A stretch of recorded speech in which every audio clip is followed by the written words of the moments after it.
Struck on the pad, loud appeal, and he's out. Well, he was well back on his stumps, seemed to keep a little low. And Hadley has the wicket. Have another look. Hadley holding right back on his stumps. Hit on that right knee in about the front of middle. It possibly would have hit leg stump. Hadley to Croft. He's bowled him, leg stump. Bowled him round his legs. A good ball coming round the wicket. Croft a long way across, leaving the leg stump exposed. Have another look. Richard Hadley, right arm round. See that front foot of Croft coming a long way, the back foot as well. The wicket's exposed, hitting the leg stump, so the last West Indian wicket has fallen. Rather a strange scoreboard. Gordon Greenidge's 91 stands out, of course, as does Karacharan's 75 after a pair in the first innings. Only a couple of modest scores remaining, and standing out like beacons are 4 ducks after at one stage being 4 for 190, a very poor finish to an innings that never really got going. Joel Garner, oh, he cuts it, it's over the top and away down to the vacant third man position again. That's 4 more to Howard. Goes on to 65. Garner. Oh, what a good delivery. They're asking for a caught behind. Everybody's gone up. Very disappointed Joel Garner. At this stage of the series, the West Indians were totally frustrated. To be fair, decisions had gone against them. With 4 fast bowlers operating all day long, they would create more possible chances, placing our umpires under enormous pressure. It went past about the glove area, but it may have flicked his hip on the way past. Very difficult to tell indeed. The West Indians are still in the dressing room, and there are some murmurs down below. They're refusing to come out because of an umpiring decision earlier on this afternoon. It's quite incredible, it really is. In Dunedin, there were threats of a walkout. Now it was imminent. This clever piece of photography in the players-only tunnel highlighted the situation. By now they were becoming unprofessional, and no one could condone their antics. Goodall and Steve Woodward are out there, but it's just unbelievable. What happens regarding the duration of the session, Glenn? Do they play till 10 past 6, or do they still finish at 6 regardless? No, you can't change the hours, and both sides have agreed not to go beyond 6 o'clock in this series, even if they lose more than an hour's play. And there has been provision in previous test matches to play that extra hour. Holder to Howard on 99. He goes for a wide run, and that's his 100. Jeffrey Howard, 103 in 223 minutes of 166 balls. And that is Jeffrey Howard's 5th test century. The ball from Holding, pitching a little outside the off stump and coming back into the New Zealand captain. He was looking to drive it away through the covers. Perhaps there might have been the hint of an inside edge, or perhaps the ball ran from his pads, but it hit the middle and off.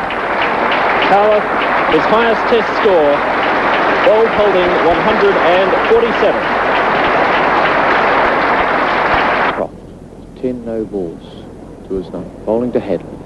Short. Going for the hook.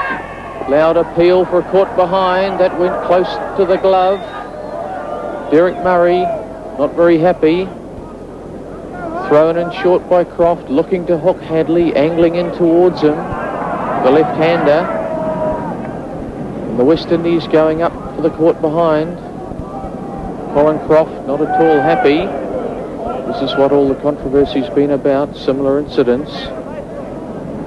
On this occasion, I stood my ground waiting for the decision. When bowling, there have been many occasions when I know I've had the batsman out, but the decision has gone against me. So, why should I go? Rightly or wrongly, I had placed the umpire in a position of making a possible mistake. Steve Woodward, the other umpire, coming from square leg. No doubt Goodall and Woodward will have a word with Captain Clive Lloyd.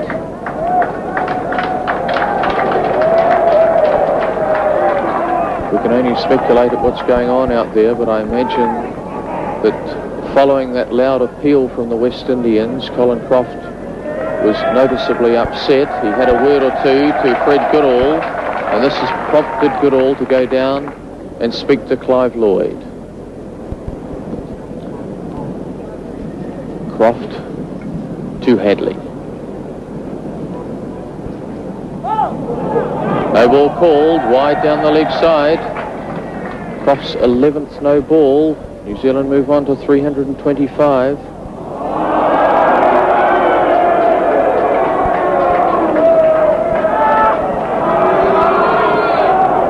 Things getting a little heated here. As a fast bowler, I can understand Bomber Croft's frustrations. He was at boiling point. Then he overreacted in a manner that lacked total self-control and brought the game into disrepute. When batting, I could see that Bomber had altered his approach to the wicket by running in straighter than normal. Something was going to happen.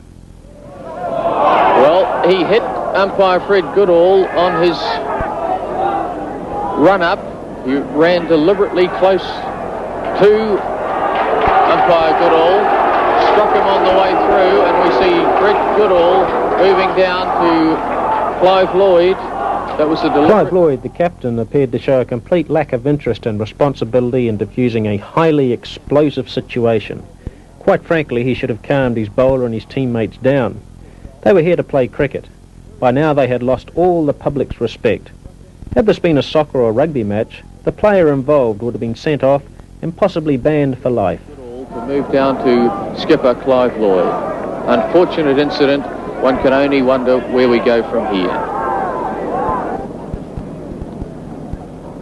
Short, hooked again. Holding makes no effort at all. It's 4 more. Hadley 21, New Zealand 342 for 6 wickets. Hadley facing Collis King from the northern end. Short, hit away, through mid-wicket. We'll wait for the umpire's signal. I've lost sight of it. That's 6. And a bottle of champagne for Richard Hadley. Hadley is 40. Hadley cashing in here for some rather cheap runs. It's the way the West Indies are playing at the moment as Garner comes into it. Looking for a quick single, a bit of hesitation. Shy at the stumps by Gordon Greenwich, but it misses. And that is Hadley's 50. 378 for 6 New Zealand. Richard Hadley, 50. Roberts to Hadley. Short. A wee push away through points. That's going to be 4 runs. Finally hits. Richard Hadley is 91. His highest test score. He has now made 1,003 runs in test cricket. Richard Hadley becomes the first New Zealander to achieve the double of 1,000 runs and 100 wickets in tests. This is his 27th game for New Zealand in test matches. Roberts to Hadley. Short, pulled away off his face. That's a 6 into the number 4 stand.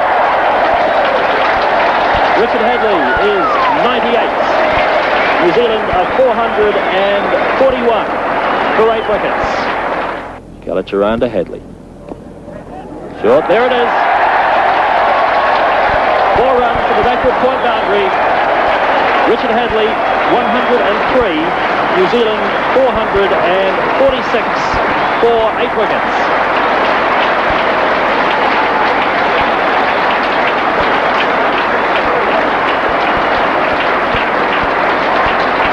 Richard Hadley, born and bred in Christchurch, receiving the good wishes of his hometown crowd. Hadley 103, his first test century. New Zealand 446 for 8 wickets. Hadley to Greenwich. Slow one, and he's edged it to 4th slip, and a very good catch this time by McEwen. He played very firmly at this one indeed.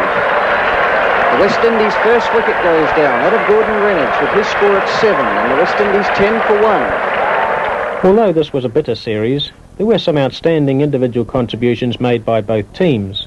Desmond Haynes for the Windies averaged 56 and played consistently well. And Gary Treep's 18 wickets for the series was his greatest moment. And I was named Man of the Series. Oh, that's a catch. That's out. You can see the deviation in that one. By now, the New Zealand team, under the leadership of Jeff Howarth, had proved we could compete with the best in the world through consistent and dominant performances. Our teamwork was evident, the positive attitude and confidence was there, and it was to be the start of a new era in the history of New Zealand cricket. He just stood on the crease, and it kept a little low on him and went through him.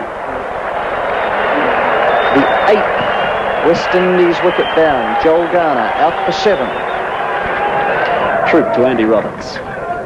Roberts a big hoik. McEwen's underneath it, and he's caught it. Andy Roberts caught McEwen. Bold Troop for 26. The West Indies 264 for 9. Gary Troop has his 10th wicket of the match, his 6th of this innings. Howarth will face Keppel Dead, bowling from